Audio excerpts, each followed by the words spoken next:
ઓમ સ્વામિનારાયણાય નમઃ. સ્વામિનારાયણ સ્વામીએ વાત કરી જે અક્ષરધામમાંથી અહીં પોતે પુરુષોત્તમ જીવના કલ્યાણ કરવાને સ્વતંત્રપણે આવે અને અનંત જીવનો મોક્ષ કરીને ચાલ્યા જાય. સ્વામિનારાયણ સ્વામીએ વાત કરી જે ભગવાનને સંભાળીને જે ક્રિયા કરે છે તો પણ તે નથી કરતા અને તે અકર્તા છે, ને તે વિના તો બેઠો છે તો પણ કરતા છે, અને ભગવાનને સંભાળીને ખાય છે, બોલે છે, જુએ છે, સૂવે છે, ચાલે છે ઇત્યાદિ જે ક્રિયા કરે છે તો પણ તે કાંઈ કરતો નથી અને તે તો અકર્તા છે. સ્વામિનારાયણ સ્વામીએ વાત કરી જે એક દિવસ સાધુએ ઘણી ભક્તિ કરી તે જોઈને મહારાજ રાજી થયા ને પછી વાત કરી જે કામ ક્રોધ આદિ જે અંતરશત્રુ છે તે જીવથી જીતાય તેવા નથી, પણ અમે ને મોટા સાધુ તમારા પક્ષમાં છીએ તે અમે મદદ કરશું એટલે જીતાશે, માટે તમે હિંમત રાખીને મંડ્યા રહેજો. તે ઉપર ટીટોળીએ ગરુડની સહાયથી સમુદ્ર પૂરી દીધાની મહારાજની કહેલી વાત કહી. હરે સ્વામીએ વાત કરી જે મોટાનો રાજીપો થયા વિના વાસનાનું બીજ ટળે નહીં, ને ન દોડવું હોય તો દોડાય, ને ન જોવું હોય તો જોવાય એવું અવસ્થાનું બળ છે. સ્વામિનારાયણ હરે સ્વામીએ વાત કરી જે અક્ષરધામ ને અક્ષરધામ મુક્તિ સહિત ભગવાન અહીં આવ્યા છે, ને ભગવાનને કાંઈ જોઈતું નથી, ને ધર્માદો નામવેરો લે છે તે તો સેવા અંગીકાર કરે છે, ને ત્યાગી ગ્રહસ્થ બે મળીને જીવોના કલ્યાણ કરવા વાસ્તે રીત બાંધી છે. ને ગ્રહસ્થાશ્રમ છે તે વ્યવહાર તો કરવો પણ તેનું ભજન કરવું નહીં. ને બધું પામ્યા છીએ પણ ભગવાન નહોતા પામ્યા, તેને પણ પામ્યા, ને એમ જાણશો જે હવે કાંઈ પામવાનું બાકી રહ્યું હશે પણ કાંઈ રહ્યું નથી, બધું પામી રહ્યા છીએ. સ્વામિનારાયણ હરે સ્વામીએ વાત કરી જે વ્યાસજીએ ઘણું તપ કર્યું, ઘણા શાસ્ત્ર પુરાણ કર્યા, ને પોતે ભગવાન હતા પણ શાંતિ ન થઈ. પછી નારદજીને વચને કરીને શ્રીમદ ભાગવત કર્યું, ને તેમાં ભગવાન ને ભગવાનના ભક્તના ગુણનું ગાન કર્યું, ત્યારે પરમ શાંતિ થઈ, માટે આપણે તેમ કરવું. સ્વામિનારાયણ હરે સ્વામીએ વાત કરી જે ભગવાનના અક્ષરધામ સામી જે દ્રષ્ટિ એ અલૌકિક દ્રષ્ટિ છે, ને પ્રકૃતિનું કાર્ય એ લૌકિક દ્રષ્ટિ છે, તેમાં ભગવાનનો નિશ્ચય એ ખરેખરી અલૌકિક દ્રષ્ટિ છે. સ્વામિનારાયણ હરે સ્વામીએ વાત કરી જે ભગવાનના અવતાર તો અસંખ્ય છે, પણ આ સમયે મહારાજ પ્રગટ થયા તે બેડા 1000 ભગવાનના અવતાર થયા, ને પોતે એક માહી અવતારી થયા એમ ચોખ્ખું સમજવું. સ્વામિનારાયણ હરે સ્વામીએ વાત કરી જે સાધુને કોઈકે પૂછ્યું છે કેમ સ્વામિનારાયણ પ્રગટ્યા તેનો શું અભિપ્રાય છે, તે તો મહારાજે કહ્યું છે જે જીવને મૂળ અજ્ઞાન છે તેનો નાશ કરીને અક્ષરધામમાં લઈ જવા એ અભિપ્રાય છે. તે ઉપર દ્રષ્ટાંત છે જે એક ઉંદરિયું વરસ થયું, તે ઉંદર ખેતર ખાઈને બળિયા થયા, પછી તેણે વિચાર કર્યો જે આપણા શત્રુ મીંદડા છે તેને મારી નાખીએ. પછી તો થોડાક કહે અમે પેટ ખાશું, થોડાક કહે અમે પગ, થોડાક કહે અમે પૂંછડું, પણ કોઈએ મોઢાનું ન કહ્યું એમ છે, પણ કોઈ મોઢે ચડીને પૂછતું નથી. મુવેલ કાઉ મારશે દલદાર દાવલ પીર, દાવલથી દેદા ભલા જેણે પડીને કીધા પીર, એ મુયેલ શું પૂછે. સ્વામિનારાયણ હરે સ્વામીએ વાત કરી જે એ હરિકૃષ્ણ પુરુષોત્તમ તે અક્ષર થકી અન્ય છે, ને અતિશય સ્વરાટ છે, ને અતિશય શેષના શેષી છે, ને અતિશય કર્તુમ અકર્તુમ અન્યથા કર્તુમ સમર્થ છે, ને અનંત દિવ્ય કલ્યાણકારી ગુણના સમુદ્ર છે, ને અતિશય મહામનોહર મૂર્તિ છે, ને સદા સાકાર મૂર્તિ છે, ને અતિશય પ્રકાશક છે, ને અનાદિ અપરિમિત નિરંકુશ દિવ્ય ઐશ્વર્ય સંપન્ન છે, ને અનંત દિવ્ય સુખના સમુદ્ર છે, ને અતિશય મહાજ્ઞાન મૂર્તિ છે, ને સર્વના નિયંતા છે, ને અદ્વિતીય મૂર્તિ છે, ને સદા અખંડિત છે, ને વિજ્ઞાન જ્ઞાન ઐશ્વર્યમય છે, મૂર્તિ જેમની એવા છે, ને અનેક વિભૂતિઓ, ને અનેક અક્ષરાધિક મુક્ત, ને કાળ માયા પુરુષાધિક શક્તિઓ એ સર્વેના કારણ છે, ને વાસુદેવાદિક ચતુર્વ્યુહ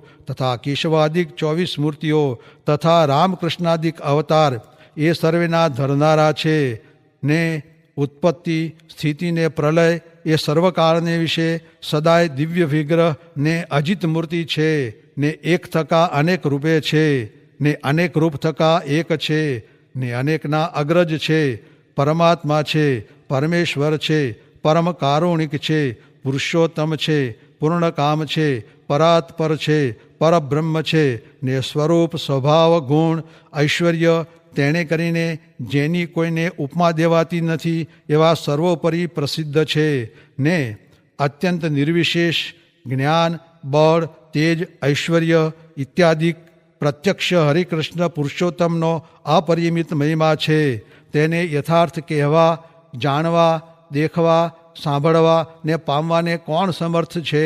કોઈ નથી. સ્વામિનારાયણ હરે વચનામૃત ગઢડા મધ્ય પ્રકરણનું 49મું. ભગવાન અને માઈક આકારમાં ઘણો ફેર છે તેનું કથા કીર્તનાદિકમાં તૃપ્તિ ન થવાનું. સ્વામિનારાયણ હરે સંવત 1880ના ફાગણ સુધી બીજને દિવસ સ્વામી શ્રી સહજાનંદજી મહારાજ શ્રી ગઢડા મધ્યે દાદા ખાચરના દરબારમાં શ્રી વાસુદેવ નારાયણના મંદિરની આગળ આથમણે દ્વાર મેડીની ઓસરીએ ઢોલિયા ઉપર ગાદી તકિયા બિછવાવીને વિરાજમાન હતા, અને સર્વ શ્વેત વસ્ત્ર ધારણ કર્યા હતા, અને પાગમાં ધોળા પુષ્પનો હાર લટકતો મૂક્યો હતો, ને પોતાના મુખારવિંદની આગળ મુનિમંડળ તથા દેશ દેશના હરિભક્તની સભા ભરાઈને બેઠી હતી. પછી શ્રીજી મહારાજ બોલ્યા, જે પ્રત્યક્ષ ભગવાનની જે મૂર્તિ ને બીજા જે માઇક આકાર એ બેની વિશે તો ઘણો ફેર છે, પણ જે અજ્ઞાની છે ને અતિશય મૂર્ખ છે તે તો ભગવાન અને માઇક આકારને સરખા જાણે છે. કેમ જે માઇક આકારના જે જોનારા છે ને માઇક આકારના જે ચિંતવન કરનારા છે તે તો અનંત કોટી કલ્પ સુધી નરક 84ને વિશે ભમે છે, અને જે ભગવાનના સ્વરૂપના દર્શન કરનારા છે ને ભગવાનના સ્વરૂપના ચિંતવન કરનારા છે તે તો કાળ કર્મ ને માયા એ સર્વેના બંધન થકી છૂટીને અભય પદને પામે છે ને ભગવાનના પાર્ષદ થાય છે. માટે અમારે તો ભગવાનની કથા કીર્તન કે વાર્તા કે ભગવાનનું ધ્યાન એમાંથી કોઈ કાળે મનની તૃપ્તિ થતી જ નથી, ને તમારે પણ સર્વેને એવી રીતે કરવું. ઇતિ વચનામૃતમ. એવી રીતે ગઢડા મધ્ય પ્રકરણનું 49મું વચનામૃત જે તે થયું. સ્વામિનારાયણ ભગવાનની જય. વક્ષર પુરુષોત્તમ મહારાજની જય. ગુણાતીતાન સ્વામી મહારાજની જય. ભગતજી મહારાજની જય. શાસ્ત્રીજી મહારાજની જય. યોગીજી મહારાજની જય.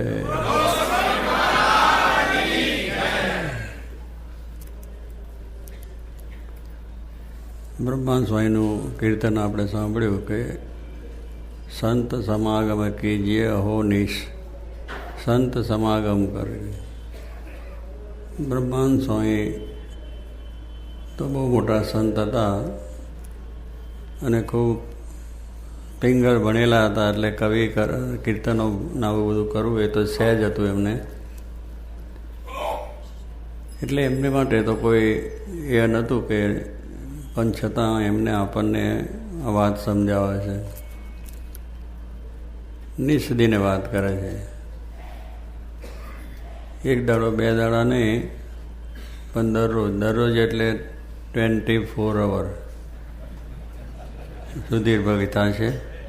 24 કલાક બેસી રહેવાનું અહીંયા, એક પલાંઠી જ બેસવાનું, બીજો જગતનો વિચાર કરવાનો નહીં. વેપાર શું કરે, છોકરો શું કરે છે, બીજું શું કરે છે, બધું. એટલે એક જ વાત સાંભળ્યા કરવાની તો કામ થાય.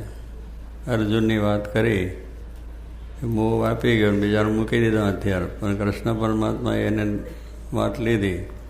એ પ્રશ્ન પૂછે જાય ને પેલે ઉત્તર આપતા જાય. એને ચાલુ રાખ્યું ને ભગવાન વાત કરતા જ ગયા કરે. પણ છેલ્લે એને થઈ ગયું કે ના વાત આ કરવાની છે, તો છેલ્લે કહી દીધું કે હવે તમે કહો હું કરીશ. એટલે પછી એ તો બરાબર થઈ ગયું. ભગવાનની આજ્ઞા પડે એટલે એટલા બ્રહ્મરૂપ, મોટા પુરુષની જેટલી આજ્ઞા પડે એટલા બ્રહ્મરૂપ. આમ બ્રહ્મરૂપ થવાય નહીં.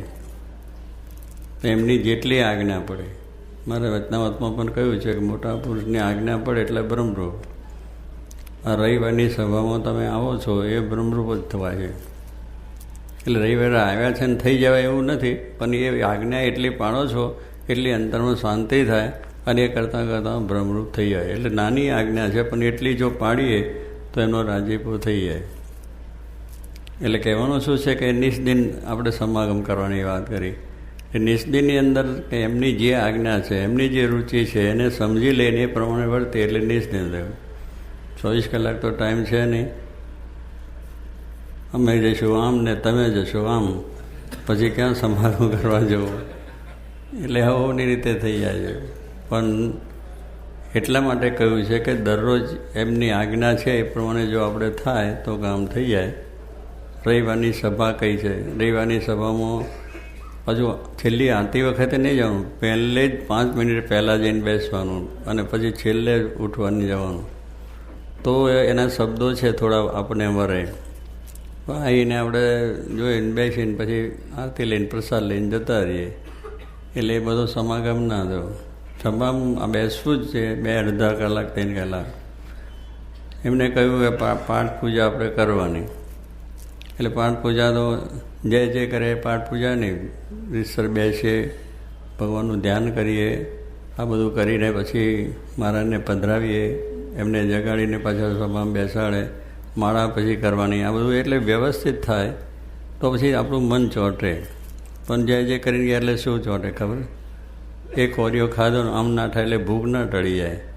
એક ઠેકાને બેસીને થોડું વ્યવસ્થિત જમીએ તો ભૂખ જાય. એમ ભક્તિનું કામ પણ એવું છે કે રસ્તા હાલતા ફાલતા થઈ એ નથી થતું, તો એકાગ્ર થવાય. એકાગ્ર થાય એટલું આપણું કામ થાય. પછી 5 મિનિટ 10 મિનિટ 15 મિનિટ થયું તો એટલી આજ્ઞા પડી ગઈ છે એટલે એટલું મન આપણું સ્થિર થઈ ગયું. એમ કરતાં કરતાં કરતાં અહોનિશ કહ્યું 24 કલાક. તો 24 કલાક એ રીતે કરીએ તો આપણું કામ થઈ જાય. 24 કલાક થયું એટલે આજ્ઞા પ્રમાણે જ કરો એટલે 24 કલાક થયું. કપડાં છે એને દરરોજ ધોવા પડે છે, બરાબર? તો ઉજળું રહે, સારું રહે, ને ગંધાતું જાય. ઘરની અંદર છે સાફસૂફ દરરોજ કરવી પડે છે. કંટાળો નથી આવતો, કારણ કે સાફસૂફ રહે બેસવાનું મન થઈ જાય. એને સાફસૂફ રાખવું જ પડે.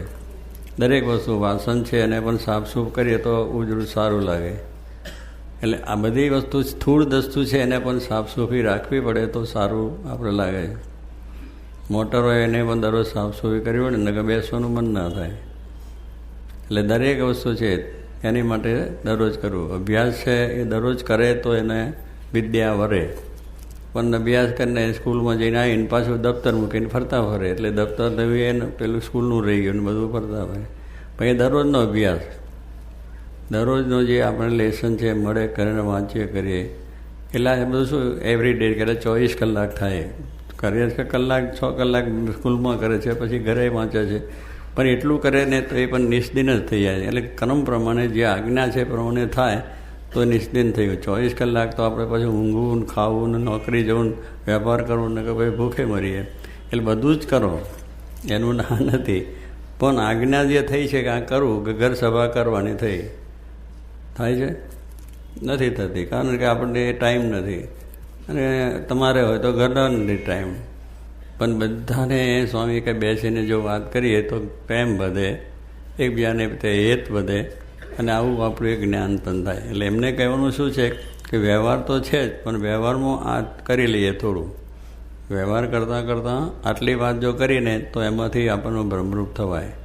કરેલી આજ્ઞા પડી, સ્વામીની આજ્ઞા છે કે આટલું કરો, ભલે પછી બીજી કંઈ વાત ના તમે વાંચી જાઓ, ભજન બોલો, ધૂન કરો, પ્રાર્થના કરો ઘર સભાની અંદર. પણ એમ કરતાં કરતાં બધાને થશે ને તમને પણ થોડું થોડું જ્ઞાન વધતું જશે અને શાંતિ થશે. એટલે આ નિષ્દિનની વસ્તુ છે કે 24 કલાક સ્વામી ટાઈમ તો નથી. અમે જાણીએ ટાઈમ તો નથી, કારણ કે તમે પછી કંઈ કરો તો ઘરનો વ્યવહાર કેમ ચાલે, સંસાર કેમ ચાલે, પાછું કામકાજ હોય, ધંધો હોય કેમ ચાલે, એ બધું જ કરો, એમાં વાંધો નથી. પણ જે એમની આજ્ઞા છે એટલું આપણે સવારે પાઠ પૂજા થાય છે, સવારે ઉઠીએ ને તરત શું કહેવાનું? ભગવાનનું સ્મરણ. પથારીમાંથી ઉઠીએ ત્યારે રેડિયો ઓન નહીં કરવાનો, ટીવી ઓન નહીં કરવાની. સવારમાં ઉઠીને શું સમાચાર છે, સમાચાર તો પછી જ મળશે જ. અત્યારે પહેલાં ભગવાનને યાદ કરો. ઊંઘમાંથી ઉઠાડ્યા ને કંઈ નોઈનથી આમ ઓફ થઈ ગયો હતો, કેટલાક જતા રહ્યા, ઊંઘમાં જતા રહ્યા. સવારે રાત્રે બેઠા હોય વાતચીત કરીને, સવારે સમાચાર આવે કે ભાઈ ગયા, કેમ કે રાત્રે એટેક આવી ગયો. તો ભગવાનની કૃપા છે એટલે આપણે જીવી શકીએ છીએ. ઊંઘમાંથી આપણે જવું હોય તો જઈ શકાય નહીં. ઊંઘમાં જવું ને કેટલા પાહા ફેરવા પડે છે, દવાઓ લેવી પડે છે, અને જ્યાં બહુ જ સમૃદ્ધિ છે એને વધારે લેવી પડે. પેલો તો બિચારો દરરોજ મહેનત કરે, મજૂરી કરે એટલે હુએ, આ પેલા આવા પાથર ઉપર હોય, જમીન પર હોય તો ઊંઘ આવી જાય. મજૂરી કરે, મહેનત કરે છે એટલે એને ઊંઘ આવતા વાર ના લાગે. આપણે તો પગ ભોંય ઉપર મૂકવા નહીં, નીકળીએ તો મોટરમાં, ત્યાં જઈએ તો ખુરશી ઉપર, જઈએ તો ખુરશી ઉપર, ચાલવાનું જ નહીં. જે કસરત કરવાની હતી એ કસરત થતી નથી, એટલે શરીર પછી એવું થાય ને. એટલે એ રીતે આપણે મહેનત કરવાની મટી ગઈ એટલે શરીર થઈ. તો સ્વામી કહે છે આપણે આપણા જીવનની અંદર આ બધી વાત છે તો એને નિયમિત રીતે થાય, દરરોજનું થાય, થોડું થોડું પણ થઈ જાય. તો આમ પ્રમાણે આપણા જીવનમાં આ જે વાત કરી છે નિષ્દિનની, એટલે નિષ્દિન એટલે જેટલી આજ્ઞા છે એટલું કરીએ એટલે આપણું કામ થઈ જાય છે. અને એ પ્રમાણે કરીએ તો આમ થાય. પણ વ્યવહારમાં ખૂંચી જાય તો માણસ ઊંચો જ ના આવે. ભાઈ ખૂંચી જવાનું નથી, બહાર નીકળવાનું છે. એમાંથી બહાર નીકળવું છે તો આ વાત છે તો એ ક્યારે નીકળ્યા છે? આ સમાગમ કરીએ તો ભલે દરરોજનો અડધો કલાક કરો. સમાગમ ના હોય તો વચનામત વાંચો, તો વચનામત વાંચો તો સ્વામી આપણે કહીએ ને કેટલા કે સંતો ક્યાં છે અમારી પાસે? સંતો હોય તો સમાગમ થાય ને, એમ પાછું થઈ જાય. પણ સંતો દરરોજ છે આપણી પાસે. વચનામતની આજ્ઞા કરી, વચનામત વાંચો તો મહારાજનો સમાગમ થયો કે ના થયો? ગુણાજ સ્વામીની વાતો સાંભળો તો એ પણ આપણો સમાગમ સ્વામીનો દરરોજ થયો. જોગી બાપાના આ બધા પ્રસંગો સાંભળ્યા, સમાગમ થયો કે ના? વિવેક સાગરમના બધા કહે એમ દરેકનો જે તમે એ છે એને વાંચન કરો એટલે એનો એ છે, એના મહિમાની વાતો કરો, એને અંગેના પ્રસંગો કહો તો એ કથા વાર્તા એ થઈ ગઈ ને. દરરોજનો સમાગમ થાય પણ ટાઈમ લેવો જોઈએ. ભલે અડધો કલાક તો અડધો કલાક એટલો જ થાય માં. એટલે થોડું કરીએ તો પણ થોડું થોડું કરતાં થાય. શું ધીરે ધીરે કરીએ તો થઈ જાય. એક સમય કંઈક કાંકરે કાંકરે પાર બંધાય. એક કાંકરો મૂકો, બીજો મૂકો, ત્રીજો લાગે તો ક્યારે પાર આવે? પણ એ મૂકો તો એના કરતાં મોટી પાર થઈ જાય. રામચંદ્ર ભગવાન લંકા જતાં બધા હનુમાનને બીજા ત્રીજા પથરા મૂકતા ગયા. એક એક પથ્થર મૂકતા છે 400 માઇલ સુધીનો પુલ થઈ ગયો. કહો ના થયો? એક એક જ મૂક્યો છે, એમને ક્યાં બધા કરે? પણ કહેવાનું શું છે કે એટલું કર્યું છે તો એમાં મહાન કામ થઈ ગયું. એમ સ્વામી કે દરરોજનો અડધો અડધો કલાક તમે બેસો તો પણ બધું કેટલું કામ થાય. અડધો કલાક તો બીજે દિવસે કલાક, ત્રીજે દિવસે દોઢ, પછી તાલે પછી 60 વર્ષ સુધીનું કેટલું થઈ જાય? ઘણું મોટું થઈ જાય. પણ એ નિયમિત થવું જોઈએ. પછી આ થયું ને કાલે મૂકી દીધું ને વળી પણ દાડે થાય ને સાંભળ્યું ને, એવું નહીં. તૂટક ના થવું જોઈએ. એક લાઈન સંધાઈ એટલે લાઈનની અનુસંધાન હંમેશા થાય. ટાઈમ થયો એટલે પૂજામાં બેસી જવાનું, ટાઈમ થયો એટલે જેમ ટાઈમ થાય ને ભોજનમાં બેસી જઈએ છીએ એમ સ્વામી કે આનું પણ આપણે દરરોજ રાખવાનું છે કે ટાઈમ થાય એટલે પૂજા પાઠ, કથા વાર્તા, કીર્તન, મંદિરે જવું, રવિવારની સભામાં જવું. આ બધી વસ્તુ છે નાની લાગે છે આપણને, પણ એ સ્વામીની આજ્ઞા છે તો થાય. અને એમને ગમે એટલું કરીએ તો આપણને શાંતિ થાય. મહારાજને જે ગમે છે એ કરો તો શાંતિ થાય, ના ગમે એવું કરો તો પછી શું થાય? એ આજ્ઞા કરે ને આપણે ના કરીએ. હવે સ્વામી તો આજ્ઞા કરે પણ આપણા વ્યવહાર તો સમજવો જોઈએ ને એમને. સ્વામી તો છે એ તો બેન થઈ ગયા સંત એટલે માળા ફેરવે, પણ આપણે તો ક્યાં છે? એટલે એવો આપણો વિચાર આવે કે આપણે ટાઈમ નથી. ટાઈમ બધો ઘણો છે ફરવામાં, ફરવામાં, ભાઈબંધા દોસ્તારની અંદર, બીજી ઘણી જાતની પાર્ટીઓમાં બીજામાં જવામાં ક્યાં ઓછો ટાઈમ મળે છે? અને કલાકો સુધી બેસી રહીએ છીએ. મળે છે ટાઈમ બધો ઘણો છે, પણ એ બધો ટાઈમની અંદર પણ તમે વ્યવહારનું કામ કરો તો પણ તમને દરરોજનો કલાક, દોઢ કલાક, 2 કલાક ટાઈમ મળે જ આપણને.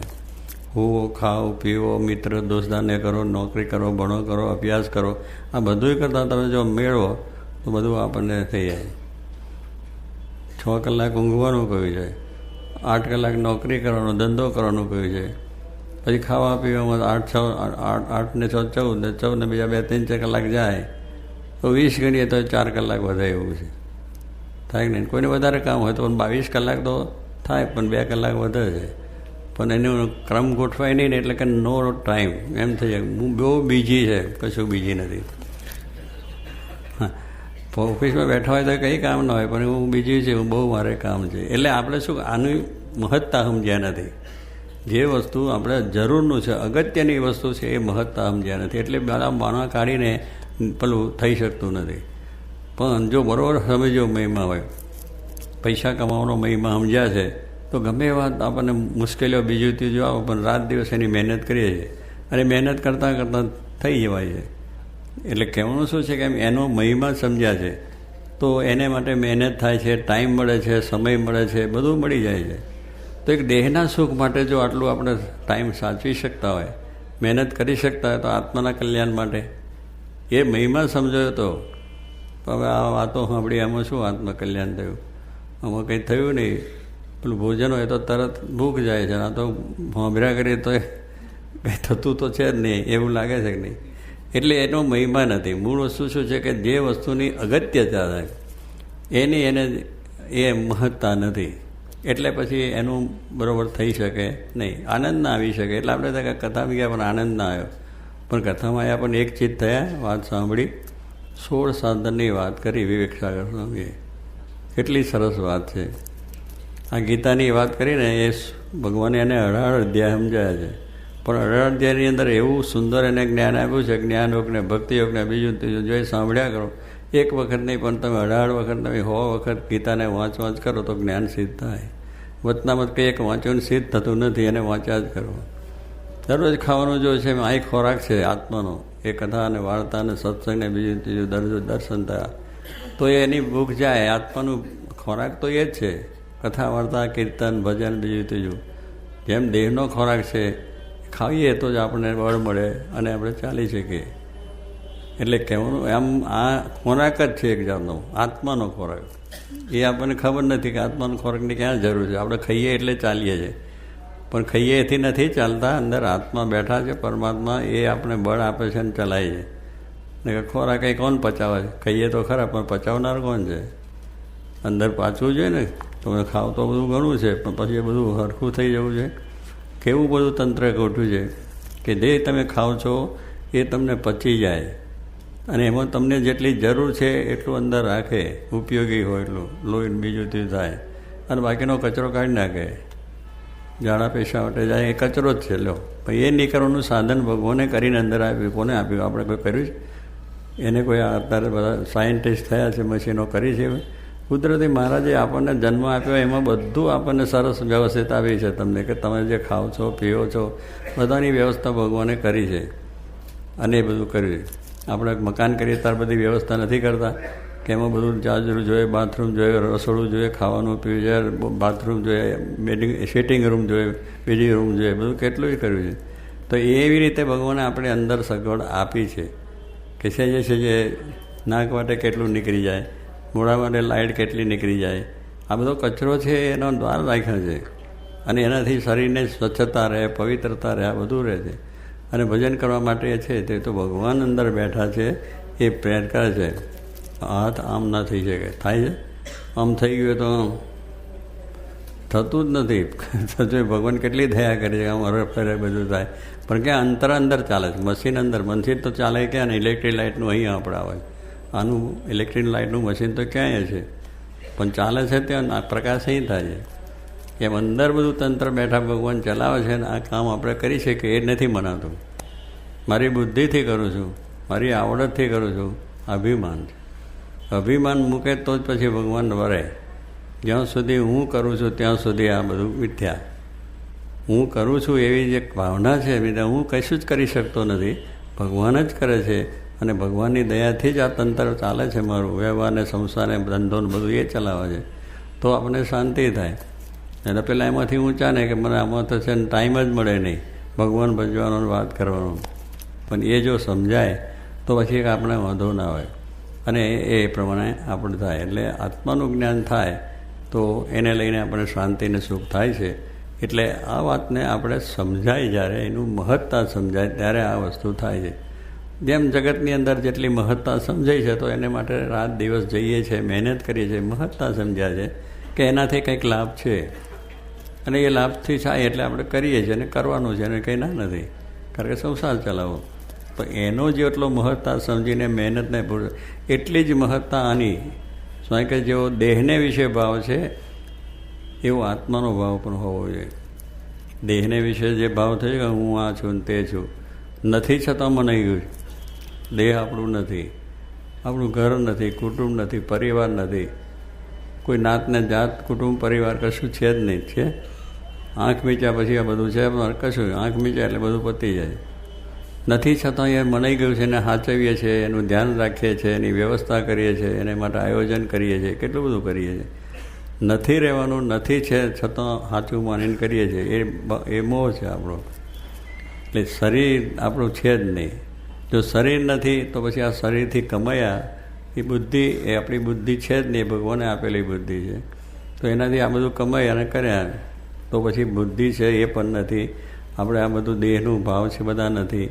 અને ભગવાન છે મેં અંદર બેઠા બેઠા તંત્ર ચલાવે એ જ છે. તો પછી એને વિશે જો આપણે એમ પ્રયત્ન કરીએ, એનું જ્ઞાન દ્રઢ થાય, એને વિશેનો વિચાર દ્રઢ થાય તો શાંતિ છે, સુખ છે. બધું પ્રસંગો બને છે તો પણ સુખ હું નથી કરતો, મેં કર્યું જ નથી એટલે હું, સ્વામી કહે છે.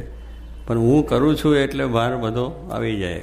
એટલે મારે મેં મહેનત કરી, ખૂબ પ્રયત્ન કર્યો, કેમ ના થયું? ઘણા આવે છે કાગળો કે સ્વામી ભજન કરીએ, કથા વાર્તા કીર્તન કરીએ, ફલાણું કરીએ છીએ, આમ છે ને તેમ છે ને, કેમ અમારું દુઃખ નથી જતું? ભાઈ પણ તારું પૂર્વનું હોય છે, ભોગવાનું હોય છે, અને બીજી રીતે ભગવાનને ચોખ્ખા કરવા છે એટલે દુઃખ મૂકે કે ના હોય? રોગ આવે છે ડૉક્ટર પાસે જવું જ પડે ને, એ ચોખ્ખા કરે આપણને. એમ આવે છે ભગવાન પાસે જવું છે તો પછી આપણા અંદરના ઘણા પ્રકારના ઘણા વર્ષોના બધા રોગ પડ્યા છે એને કાઢવા છે તો આવા દુઃખ સુખના પ્રસંગોય આવે. તારે ભગવાને પોતાના માન્યા છે કે રંચ માત્ર કસર રાખવી નથી. એમનો 45 વતનાર કહ્યું કે એમને આપણામાં કંઈ રોગ કાઢવો છે, જો ખરેખર રોગ કાઢવો હોય તો પછી શું થાય? ઓપરેશન બધા કરવું પડે ને, જ્યાં જ્યાં કંઈ એવું હોય બધું કરવું પડે. મને 5 કલાક ચાલ્યું, 5 કલાક સુધી બસ. પછી કશું નહીં, શું થાય છે, કોણ કરે છે, કેવી રીતે કરે છે, ઉભી રહ્યા. તો કહેવાનું શું કે પેલા ડૉક્ટરને ખબર છે કે આ બધું કરવાનું છે, તો આપણે જો પડ્યા રહ્યા તો સીધું થયું, ને ના પડ્યા તો જય સ્વામિનારાયણ થયા. એટલે એવી રીતે આપણે ભગવાન જે કરે છે સારવા માટે કે આપણું દુઃખ ટાળવા માટે, આપણું જન્મનો રોગ કાઢવા માટે અને આલક ચોરે છે એ બધું ટાળવા માટે જ કરે છે. પણ તે ઘડે ભગવાનની ભાવના ટળી જાય કે ભગવાન કંઈ મારું કર્યું નહીં, મારે ભજવા જ નથી. નહીં ભજે દુઃખ તને આવશે, ભગવાનને કંઈ ખોટ છે? એને ખોટ નથી, આપણને ખોટ છે. પણ આવા સુખ દુઃખ આવે તેમાં આખજો સ્થિરમતી જાળવીશ મારા જનને અતિશય જતન કરી. સુખ ને દુઃખ બે ભેળું રહેલું જ છે. પૈસા આવે પણ દુઃખ પાછું છે કે ચોર આવશે લઈ જશે, અગાવલા લઈ જશે, કોઈક બીજું કરી લે છે. ઇન્કમ ટેક્સવાળાને વેગ બહુ રહે છે. એ મારા ક્યાંથી કેવી રીતે આવે છે ખબર નહીં. હવાના પોરમાં આવીને બેસી જાય, ઊંઘતા હોય ત્યાં ઝડપે બધા. અને પાછું આપણી જેટલી ઓફિસ હોય બધી ઉપર માણસ આવે, એને ખબર કેવી રીતે પડી, કોને પાડી, કઈ થઈ, અને આવી જાય તરત. લો થાય છે કે નહીં? તો અચાનક હુમલો એવા ત્યાં અચાનક હુમલો આવે, શું થાય છે? તો કહેવાનું છે કે આ બધું થાય છે, સુખ દુઃખ બધું આવવાનું છે. શરીર છે, શરીરનો ગુણાશ્રય કે રોગનું ઘર આ શરીર છે. શું છે? રોગનું ઘર કહ્યું સ્વામી. આ ઘર છે એમાં હવે ઘર જ કહે. રોગને પોતાનું ઘર બનાવી ગયું છે, રોગ અંદર બેઠો છે. હવે એને એની અંદરથી કાઢવું, અત્યારે કોઈ ભાડું અત્રે છે ને તોય કાઢવો કઠણ પડે છે કે નહીં? ભાડું હાથ થઈ ગયું હોય તોય કાઢવામાં કેટલા કાવા દાવા કરીએ તોય નહીં કરે નહીં. પણ એવી રીતે આપણાની અંદર આ બધા રોગ છે, અહમ ને મમત્વ, માન ને ઈર્ષા ને ક્રોધ ને માન, એ બધું છે. તો એ બધા આપણે કાઢવા છે. તો આપણે એને માટે જો એ આજ્ઞા પ્રમાણે વર્તાય તો આપણું કામ થઈ જાય. મને એ વિચારમાં કાંઈ છે હવે કાંઈ નહીં, આવું કંઈ થતું હોય છે? અરે થાય છે ભલા, કેટલાય ભગવાનના ભક્તો થઈ ગયા અને કેટલી રીતે આગળ વધી ગયા. એટલે આપણને એની ઉપેક્ષા થઈ જાય છે કે આવું કંઈ બને નહીં, આવું કંઈ થાય નહીં. પણ થાય છે. ચંદ્ર ઉપર માણસ કોઈ દિવસે જાય પણ ગયો કે ના ગયો? ત્યાં દીઠો સુધી ત્યાં દીઠો કામ ચંદ્ર ઉપર ગયો તો પણ તું બોલે છે કે નહીં ચંદ્ર પર માણસ ગયો, ત્યાંથી શું લાવ્યો? જોગીમાં કે ઢેફું લાવ્યો હતો. એટલે જોગીમાં તો હિસાબ જ નહીં એનો કે ચંદ્ર ઉપર ગયો હોય નહીં ને ઢેફું લઈને આવ્યો હોય એવું. પણ કહેવાનું શું છે કે મોટા પુરુષને દ્રષ્ટિ રાખવું નહીં, અનંત બ્રહ્માંડ ઢેફું છે. એટલે એની દ્રષ્ટિમાં આપણે ગમે એટલું આ બધું દુનિયાનું ઓહો થઈ જાય, એની દ્રષ્ટિમાં ઓહો ને ભગવાનને સંત, ભગવાનને ધારો, ભગવાનની આજ્ઞા, એ એની મહત્તા છે. તો કહેવાનું છે ચંદ્ર ઉપર ગયા છે માણસને, આપણે દીઠા નથી તો એ માણસ સાથે કે જેને પ્રયોગ કર્યો છે એ માણસ જાણે છે બધું, કે આમ બધું તંત્ર ગોઠવ્યું, કર્યું, અંદર ઉપરતા ગયું, ત્યાં માણસ ઉતર્યો, બધો ફર્યો કર્યો અને ત્યાંથી ડેપોઈને આવ્યો. એટલે કોને પહેલાં પ્રોફિટ, જેને એ સાયન્ટિસ્ટ માણસ છે એને બધું જોયું, નજરો નજર, અને એ થયું એ બધું જોયું, જયું આવ્યું એ પણ જોયું બધું. અને એને આપણે જાહેરાત કરી એટલે આપણે રેડિયોમાં આવ્યા, ફરવામાં આવ્યા, ઠીકને માન્યા કે નામ બસ માણસ જઈને આવ્યો. માણસને જોયો નથી, ત્યાં ક્યાં ફર્યો હર્યો જોયો નથી, એને કંઈ લાવ્યો છે જોયું નથી, છતાં મને કહ્યું કેમ પહેલાં વિશ્વાસ છે, જેને પ્રયોગોને વિશ્વાસ છે. એમ શાસ્ત્રો છે, ભગવાન છે, મોટા પુરુષ છે, એ બધાએ જોઈને જ આપણને આજ્ઞાઓ થાય છે કે તમે આ કરશો તો જ તમારું કામ સિદ્ધ થશે, એ પ્રમાણે વર્તશો તો જ કામ થશે. પણ આપણે કંઈ મોટા પુરુષ બોલતા એમને કંઈ ખબર પડે છે અમે વ્યવહારનો કેમ ચાલે છે, એને બધી ખબર તમારો વ્યવહાર કેમ છે, બધું છે તે છે, પણ આપણને એની ઉપેક્ષા છે. આ પહેલાંના વચનમાં વિશ્વાસ. એમ શાસ્ત્રો છે એ સાચા છે, શાસ્ત્રોમાં લખેલી વાત પણ સાચી છે અને એને લખનારને બોલનાર પણ સાચા છે, એવી દ્રઢતા આપણે થાય તો એના પ્રમાણે વર્તાય આપણને, તો એનું સુખ આવે, એનો આનંદ આવે છે.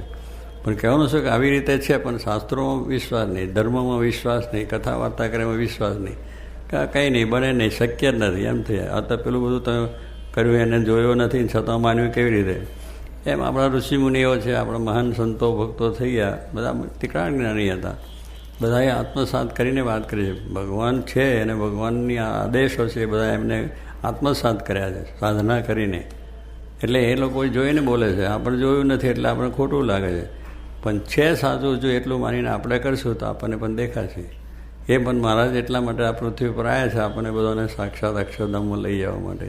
એ અક્ષરધામ છે એને માટે સાથે ગુના છે, એટલે બતાવે કે આ ગુના તે અક્ષરધામ છે. બસ જે ધામમાં જવું છે એટલે આને રાજે કરો, આને પ્રસન્નતા કરો અને મારા સ્વરૂપનું દર્દ જ્ઞાન કરો તો તમારે અક્ષરધામમાં જવા છે. એટલે એ સાધના કરવી પડે ને એનું નિરંતર અનુસંધાન, નિષ્દિન સમાગમની વાત કરી તો આપણે કામ સિદ્ધ થઈ જાય અને સુખ્યા થઈ જવાય. એટલે ભગવાનની દયાથી આપણે જોગ મળ્યો છે અને આપણે થોડાકમાં કામ થઈ જાય છે.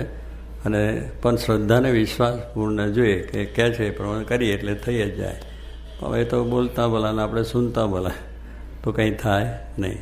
એટલે માર્ગે ચાલ્યા છે અને સાચો માર્ગ આપણે હાથમાં આવ્યો છે.